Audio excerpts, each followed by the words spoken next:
Hey guys, what's up? It's your YouTuber Jaya. Welcome back to my channel. We talk about all things money, finance, and entrepreneurship. Okay, in today's video, we are going to be talking about credit. And I think that I'm going to start a little part 1, part 2, part 3, part 4 little series on my channel talking about credit, because we cannot talk about money and we cannot talk about finance and how to be financially responsible without talking about credit, okay? Like, bad bitches got good credit and I don't make the rules to this gang shit, okay?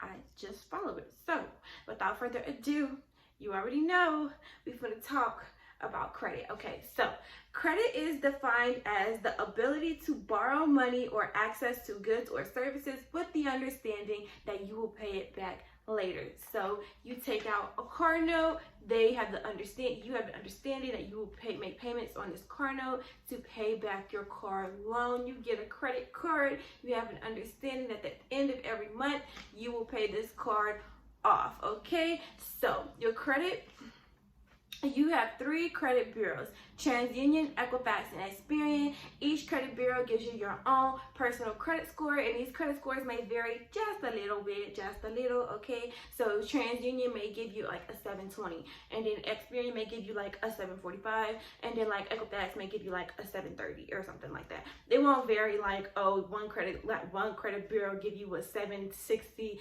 and then like the other credit bureau give you like a 300. Like, no, it doesn't work like that. If that's going on, something is wrong, you should probably check on that. Okay, so moving on, your credit score is made up of 5 different categories, y'all. Okay, so the first category is your payment history. So your payment history is making your payments on time.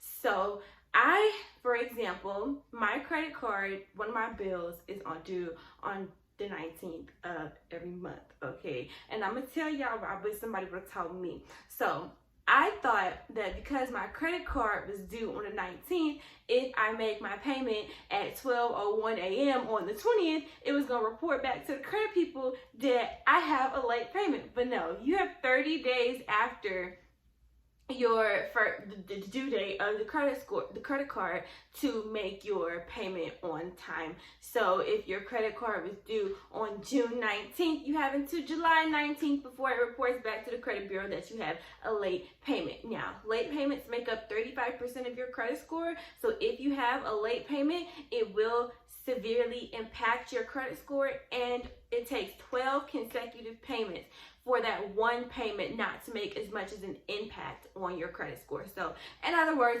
it's going to take you a year for you to fix that one late payment, okay? So make sure you're making your credit cards on time and be on top of that. One way that you can do that is put your credit cards on auto pay. If you put your credit cards on auto pay, it is going to take the money automatically out your account, so you don't have to worry about going into the app or website and making your payment on time every single month or whatever. So number 2 is the amount owed, or your credit utilization, not to be confused with your credit limit, and that makes up 30% of your credit score. So your credit utilization and your credit limit are 2 different things, and I just want to explain because I don't want you to get those confused. So your credit utilization is 9 times out of 10 going to be a percentage. And so if your credit utilization, so if you have a line, $1,000 worth of credit, right, and you used $500, your credit utilization is at 50%. The overall rule of thumb is that you want to keep your credit utilization at 30%. And so if you have a credit line of $1,000,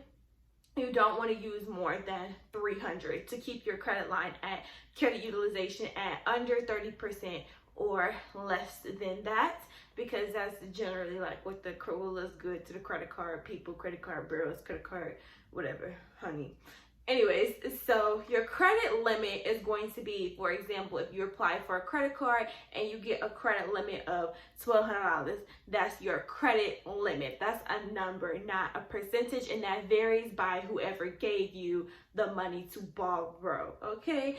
So credit utilization is 30% of your credit score. Payment history is 35% of your credit score. So boom, right there, that is 65% of your credit score off of those 2 things. So those 2 things are very important: paying your credit on time and your credit utilization. One way that you can have like get around like the credit utilization thing is to have a high amount of credit. So if you have $10,000 worth of credit, right? And you only spend $1,000, that's only what, 10%, if I'm not mistaken. I'm sorry, I'm not good at mental math. I'm not. I'll put it on the screen, but I cannot think of it off the top of my head. So the more credit you have, the more credit you can use, if that makes sense. So moving on to the third one, which is credit history, and that makes up 15% of your overall credit score. I talked about this on my channel before, saying that the more credit that, so saying the earlier you start with your credit, the better, okay? And so I say apply for your first credit card as soon as you turn 18, because it takes about 7 years for you to establish a good length of credit history. So if you apply for these fancy has to do credit card Amex, they want to see that you have a good length of credit history, so that you know that you have a long track record of making your payments on time and keeping up good credit over a long period of time. So if you apply for a credit card and you have 2 years worth of credit history versus somebody who has only has 10 years of credit history, they're more likely to get approved over you.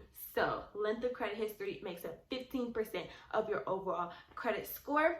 The next we have types of credit and new credit, and both of those make up 10% of your credit score. Well, 10% each, so in combination is 20%, but yeah.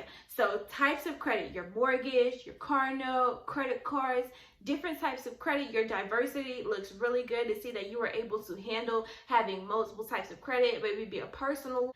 I'm so irritated, somebody just called me, but whether it be a personal loan, a business loan, a car note, a mortgage, a credit card, all those different types of diversity in your credit portfolio, it looks real good, y'all, okay? But don't go out there and just start applying for a whole bunch of stuff, okay? Stick to the credit cards, maybe get a car note. When you're good at it, get a mortgage, and just work your way up, you know what I'm saying? Okay, and so next, but last but not least, is new credit. So whenever you apply for any type of new credit, whether it be a credit card, car note, any of that, it takes a little bit of an impact on your credit score, but not really. So yeah, those make up 10%.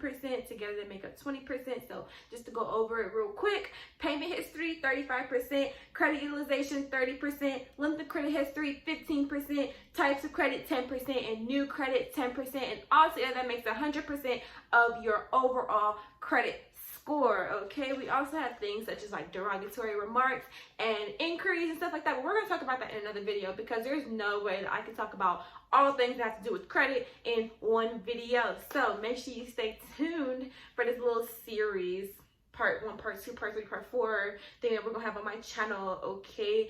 So thank you for watching. Make sure you give this video a thumbs up. Comment down below, what are your credit goals, okay? What is your dream credit score? Comment that in the comment section down below. Make sure you subscribe, because you want to subscribe. We're talking about money. We're talking about saving money. We're talking about credit, getting our credit right, okay? Why would you want to subscribe to that? And in the meantime, make sure you stay strong, okay? Because I love you. Stay strong, because if I love you, I don't care about anybody else. I love you, okay? So make sure you stay strong. And in the meantime, bye guys.